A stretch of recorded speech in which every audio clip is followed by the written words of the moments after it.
Bonjour à tous, bienvenue dans cette nouvelle vidéo. J'espère que vous allez bien. On se retrouve aujourd'hui pour une affaire très récente. Le meurtre s'est produit en 2018 et le procès a eu lieu l'année dernière en 2023. Donc c'est très récent. Et la particularité de cette affaire, c'est que la famille de la victime a soutenu et a défendu le dit meurtrier lors du procès, ce qui est vraiment inhabituel. Je ne vous en dis pas plus et je vous laisse tout de suite avec la vidéo.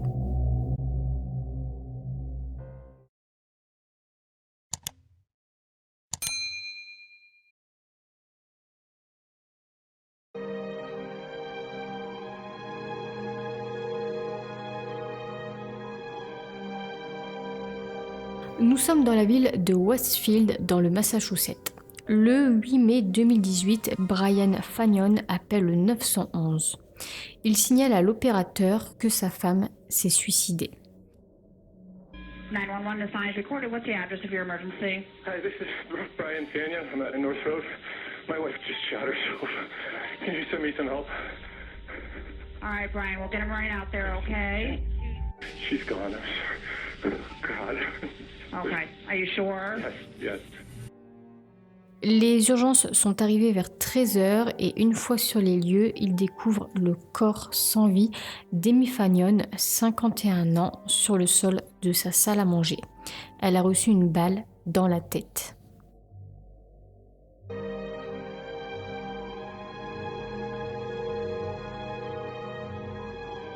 C'est en 1983 qu'Amy Hanson, 16 ans, rencontre Brian Fagnon, 19 ans.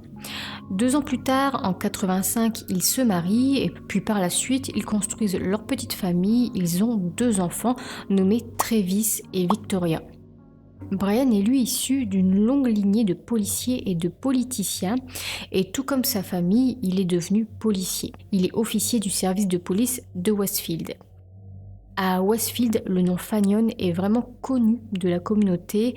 Ils sont très bien considérés et porter ce nom est vraiment vu comme une source de fierté. Quant à Amy, elle est mère au foyer et elle adore être mère au foyer, elle adore être avec ses enfants. Elle consacre vraiment toute sa vie pour ses enfants et sa famille. Les Fagnon étaient aussi profondément engagés dans la religion. Brian était diacre dans une église ainsi que missionnaire. Donc ça c'est leur petit portrait et en 2018, l'année du drame, ils fêtaient leurs 33 ans de mariage.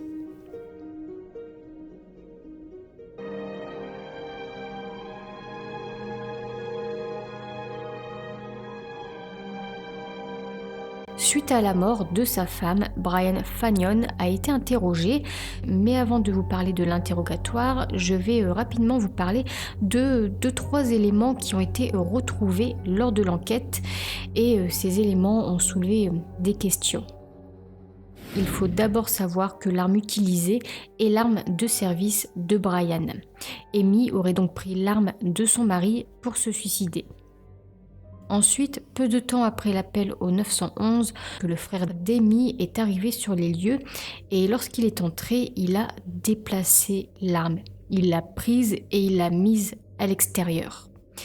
Et il y avait un peu de sang sur cette arme, mais par contre le sang se trouvait uniquement à l'extérieur de l'arme, mais pas au niveau du tir.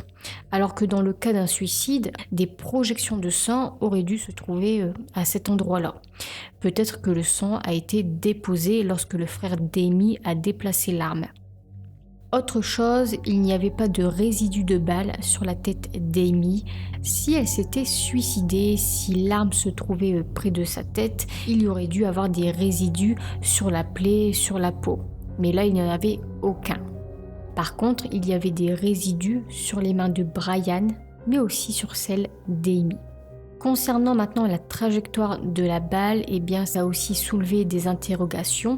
Car la balle a été tirée vers le bas, vers un angle vers le bas, et non selon la trajectoire, disons, plate d'une balle auto-infligée à la tête. Même si dans toutes les situations de suicide, le tir n'est pas systématiquement droit, plat, malgré tout, ça n'a fait que renforcer les doutes. Concernant maintenant l'interrogatoire, voyons ce que Brian a raconté. Il a raconté qu'il a quitté son travail au poste de police vers 11h45. Il est ensuite rentré chez lui pour déjeuner avec sa femme, sauf qu'une fois arrivés, ils se sont disputés.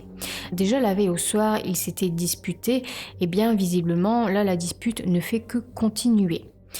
Il a raconté que la dispute portait sur sa future retraite. En fait, tous les deux avaient des attentes différentes. Amy voulait qu'il profite de sa retraite pour entretenir la maison, faire des petits travaux, mais Brian, lui, ne voulait pas. Lui, ce qu'il voulait, c'est voyager. Ils se sont également disputés par rapport à leur chien. En fait, leur chien vieillit et Amy souhaitait avoir un nouveau chien après la mort de celui-ci, sauf que Brian, lui, ne veut pas d'autre chien. C'est vraiment une grosse dispute sur des divergences d'opinion. Ils se sont également disputés parce qu'Amy a prévu dans l'après-midi d'aller voir un spectacle dans lequel participe un membre de la famille, sauf que Brian, lui, ne souhaite pas venir car il a prévu ce jour-là d'assister à un tournoi de disc golf. Donc Amy n'était pas très ravie. Visiblement, ils avaient des problèmes de couple. Apparemment, il lui aurait aussi dit ce jour-là, avant sa mort, qu'il ne voulait plus d'elle ou n'avait plus besoin d'elle. En tout cas, après ça, après la dispute, Brian a sorti son arme de service de son étui et il l'a posée sur un meuble de la salle à manger, puis il est parti aux toilettes. Et lorsqu'il est sorti des toilettes, il est reparti dans la salle à manger et c'est là qu'il a vu sa femme avec l'arme à la main. Il a ensuite raconté qu'Amy a mis l'arme sur sa tête et qu'elle lui a dit quelque chose comme « Tu ne veux pas de moi » ou « Tu ne veux pas être avec moi ». Brian a alors tenté d'empêcher sa femme de tirer, il a tenté de récupérer l'arme, sauf qu'il était trop tard, elle avait appuyé sur la gâchette. Et c'est là qu'il a appelé le 911. Donc voilà pour sa déclaration des faits, ils se seraient vivement disputés et elle se serait suicidée. L'interrogatoire se poursuit ensuite et l'enquêteur lui demande s'il a des amis, une question parmi d'autres, et c'est là qu'il parle d'une femme du nom de Corrie Knowles. Elle s'appelle Corinne, mais elle est connue sous le nom de Corrie. C'est une femme qu'il a rencontrée lors d'un voyage missionnaire au Mexique en novembre 2017. Corrie était également très portée sur la religion et donc tous les deux ils faisaient des voyages comme ça bénévolement. Brian construisait notamment des puits au Mexique et donc c'est comme ça qu'ils se sont rencontrés et qu'ils sont devenus amis. Sauf que les enquêteurs vont rapidement découvrir qu'ils étaient bien plus que des amis grâce à son téléphone. À la fin de l'interrogatoire, la police lui demande de leur remettre son téléphone. Ce qu'il fait, sauf qu'en leur donnant, il dit une phrase vraiment très étrange. Il leur dit qu'ils vont voir des choses qui ne sont pas ce qu'ils semblent être. C'est plutôt étrange. Le téléphone a donc été fouillé et ils ont trouvé des milliers de messages entre Brian et Corrie. Des messages qui prouvent effectivement qu'ils avaient une relation plus qu'amicale. En voici quelques-uns.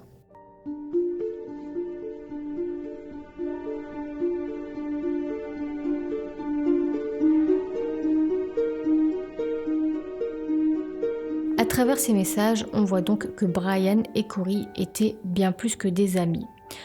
Le 7 mai, la veille de la mort d'Amy, ils se sont échangés 72 messages. Le 8 mai, 2 heures avant la mort d'Amy, voici ce que Brian a dit. Puis juste après la mort d'Amy, voici le message que Brian a envoyé à Corrie. Nous voilà maintenant le 17 mai 2018, presque 10 jours après la mort d'Amy, les enquêteurs interrogent Corrie. Elle leur raconte alors qu'au début, ils étaient effectivement amis, sauf qu'ensuite, ils ont commencé à flirter. Puis au bout de 5 mois après le début de leur rencontre, ils sont sortis ensemble, puis ils sont devenus intimes. C'est le 16 avril 2018, 3 semaines avant le drame, qu'ils ont couché ensemble pour la première fois. Bon, c'est un détail, mais je vous le dis quand même, ils l'ont fait dans la propre cuisine d'Amy et Brian. Et après cette première fois, ils ont continué à se voir. Et toujours à la date du 17 mai, tandis que Corrie est interrogée, Brian lui est également interrogé de son côté et pour la seconde fois.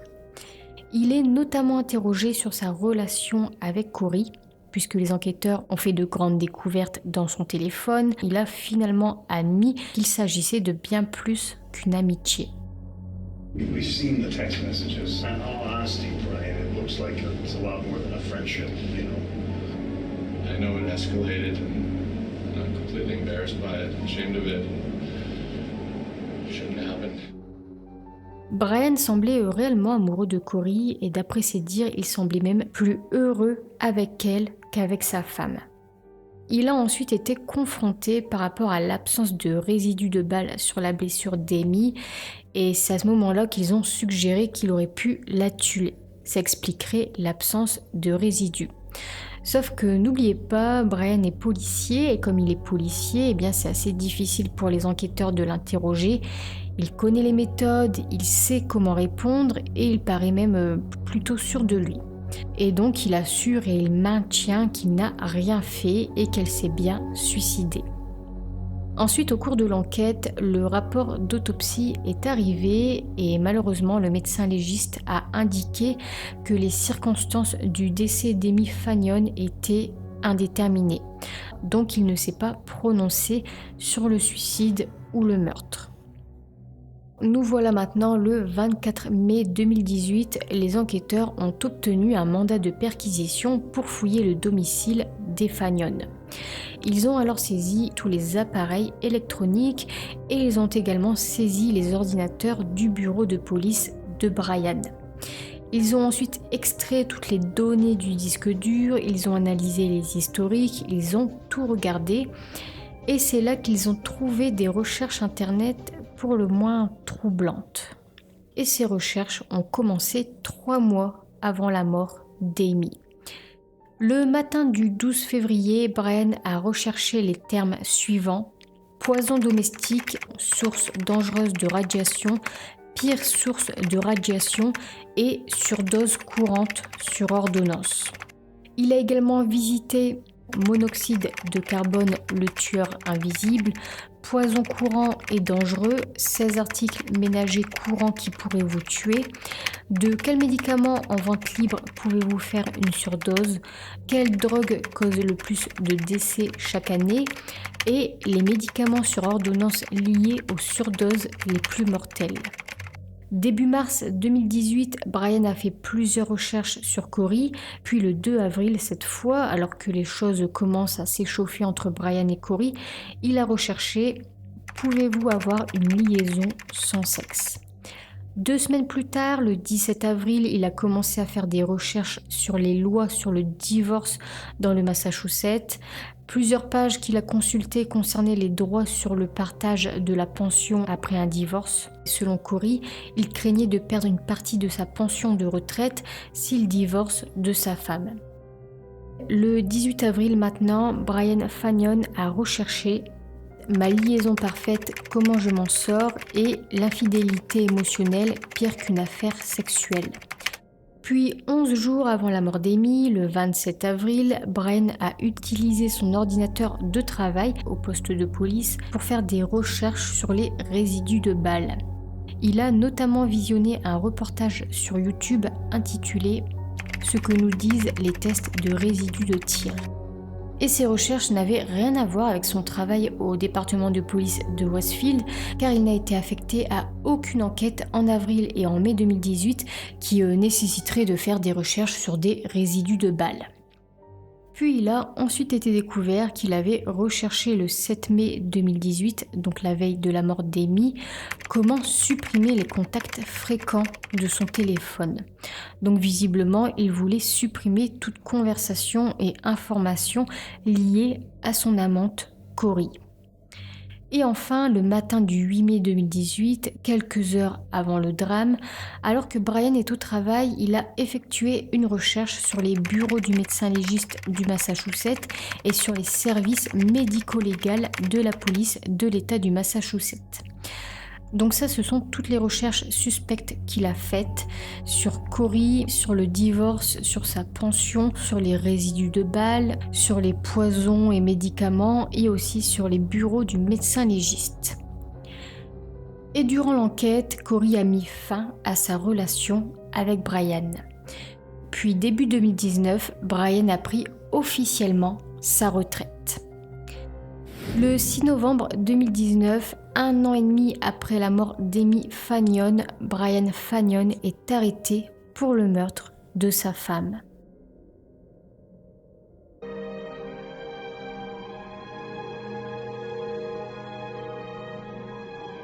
Le procès a débuté le 23 février 2023. Brian clame alors lui à ce moment-là toujours son innocence. Il risque la prison à vie. Et ce qui est alors compliqué, ce qui est inhabituel, c'est que la famille d'Amy défend Brian. C'est rare que la famille de la victime soutienne le potentiel tueur et la propre mère d'Amy le soutient. La famille a d'ailleurs montré leur soutien à travers une lettre qu'ils ont tous signée et dans cette lettre en fait ils ont tout simplement exprimé leur soutien sans faille à Brian. Ils disent qu'ils le croient innocent et qu'Amy s'est bien suicidée. Uniquement une sœur d'Amy ne soutenait pas Brian. Donc c'est vraiment inhabituel et ça s'annonce compliqué pour l'accusation. Comme à mon habitude, je vais vous présenter les éléments de l'accusation, puis ensuite les éléments de la défense. Pour l'accusation, Amy ne se serait pas suicidée, c'est Brian qui l'a tuée, et le motif du meurtre serait pour commencer une nouvelle vie avec Corey. Mais pourquoi ne pas simplement divorcer dans ce cas ? Eh bien pour 2 raisons. La raison principale, c'est pour ne pas partager sa pension de retraite. Il était désormais retraité, il touchait une pension et s'il divorce, il devra partager une partie de sa pension. Et puis la seconde raison, eh bien dans beaucoup d'affaires, certains préfèrent tuer le conjoint ou la conjointe plutôt que d'être mal vu, que de montrer que ça n'allait pas dans le couple ou qu'on a fauté tout simplement. Et dans ce cas-ci, Brian et même sa famille en elle-même étaient très connus et très appréciés de la communauté. Il était vraiment un policier respecté à Westfield. L'accusation a fait appel à 27 témoins, dont la sœur d'Amy, Anna Hanson. C'est la seule qui ne défend pas Brian, la seule qui n'a pas signé la lettre de soutien à Brian. Elle a déclaré que lors de l'enquête sur la mort de sa sœur, son beau-frère lui avait confié qu'il était inquiet des recherches qu'il avait effectuées sur son ordinateur. Elle lui a alors demandé de quelles recherches il parlait et il lui a répondu qu'il avait recherché comment faire ressembler un meurtre à un suicide. Anna lui a alors demandé mais pourquoi il avait fait cette recherche et c'est là que Brian lui a répondu que c'est Amy qui lui a demandé de la faire suite à une émission qu'elle était en train de regarder. Elle regardait les experts, sauf qu'Anna n'a absolument pas connaissance qu'Amy regardait, appréciait ce genre d'émission. L'accusation a aussi fait témoigner Corey et elle a déclaré que Brian craignait de mettre fin à son mariage. Did the defendant ever talk about what could happen to him if he were to divorce Amy? Yes. If Amy was to ever leave, or he divorced her, that she would take him for everything that he's got because he wouldn't be able to sustain on retirement at that point. La fille du couple a aussi témoigné et elle a raconté qu'elle et sa mère avaient évoqué le sujet du suicide peu avant sa mort. C'est un sujet qui est venu comme ça, j'imagine, dans la discussion. Et Amy a dit à sa fille que c'était un acte égoïste et qu'il ne faisait que blesser les personnes qui restent. Donc pourquoi se serait-elle suicidée si elle pensait ce genre de choses ? Et enfin, un expert en balistique a affirmé qu'Amy Fagnon ne s'est pas suicidée. Il a notamment cité l'absence de résidus de balle ainsi que la trajectoire de la balle. Il a déclaré qu'Amy avait été abattue sous un angle vers le bas et à une distance d'au moins 20-30 cm. Concernant les éléments de l'accusation, je vais m'arrêter là. Le reste qui a été évoqué, c'est vraiment sa relation avec Corey, les recherches suspectes qui ont été faites sur son ordinateur, etc. On va parler maintenant de la défense. La défense de Brian s'est concentrée, elle, sur la personnalité d'Amy.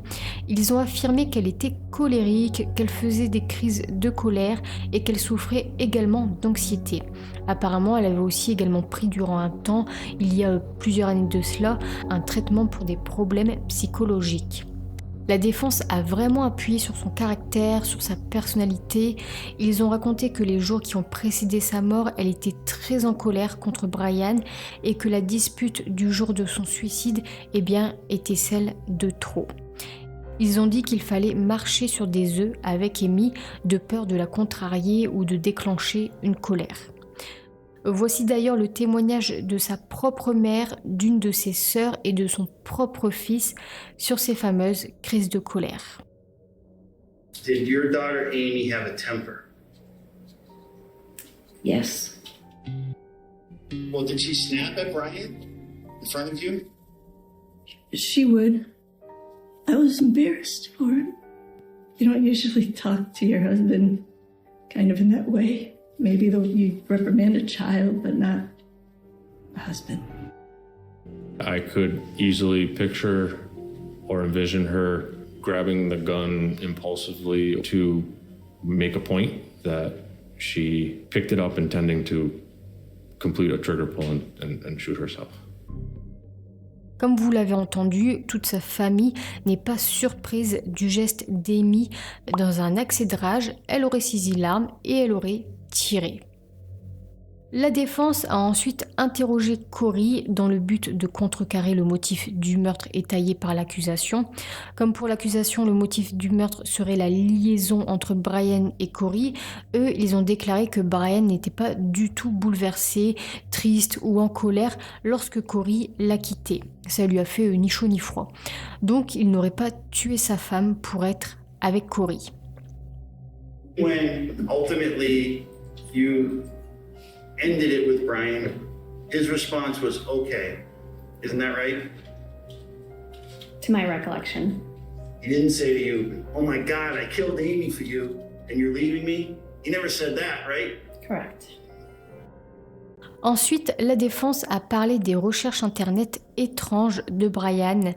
Ils ont raconté que concernant certaines recherches faites, notamment sur les poisons domestiques, sur le monoxyde de carbone, Brian a visité ces sites suite à la future visite de sa nièce chez lui. En fait, leur maison a 200 ans et il a un vieux poêle à bois, alors il voulait s'assurer des dangers potentiels que ça pourrait représenter suite à la venue de sa nièce. Ça peut expliquer certaines recherches, certes, et encore c'est gros, mais ça ne peut pas expliquer les recherches sur les résidus de balles notamment.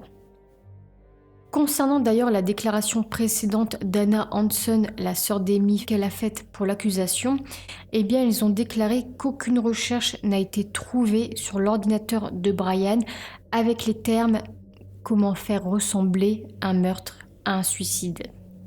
Ils ont aussi évoqué sa recherche sur comment supprimer les contacts fréquents de son téléphone. En fait, la défense a raconté qu'il était en train d'acquérir un nouveau téléphone et qu'il voulait alors savoir comment effacer les données de son téléphone actuel. Sauf que cette défense ne tient pas forcément parce qu'il a cherché uniquement à savoir comment supprimer sa liste de contacts et non pas comment effacer toutes les données de son téléphone. En fait, il cherchait surtout à cacher les preuves sur sa relation avec Corey. Dernier élément maintenant pour la défense, c'est concernant l'absence de résidus de balles. Ils ont une explication à ce sujet. Ils ont fait témoigner Alexander Jason, c'est un analyste des scènes de crime. Et pour lui, la blessure est tout à fait compatible avec un suicide, car l'absence de résidus sur la plaie serait simplement due aux cheveux d'Amy. En fait, selon lui, Amy avait des cheveux très denses et très épais et ses cheveux auraient bloqué, filtré les résidus du tir. Malheureusement, ses cheveux n'ont jamais été testés pour prouver cette théorie, donc malheureusement, on ne peut pas savoir s'il y avait des résidus ou non sur ses cheveux. Mais par contre, Alexander Jason a fait un test dans un stand de tir sur une perruque avec à peu près la même épaisseur, la même densité que les cheveux d'Amy. Il a fait un test hors procès et effectivement, ses cheveux ont bien fait barrière. Ils ont filtré les résidus. Comme vous pouvez le voir sur ces images, à droite il y a des résidus alors qu'à gauche avec les cheveux il n'y en a pas. Ça confirme donc que le suicide est compatible avec l'absence de résidus sur la plaie. À la fin du procès, en mars 2023, Brian Fagnon a été reconnu coupable de meurtre au premier degré. Il a été condamné à la perpétuité sans possibilité de libération conditionnelle. Il a fait appel de sa condamnation.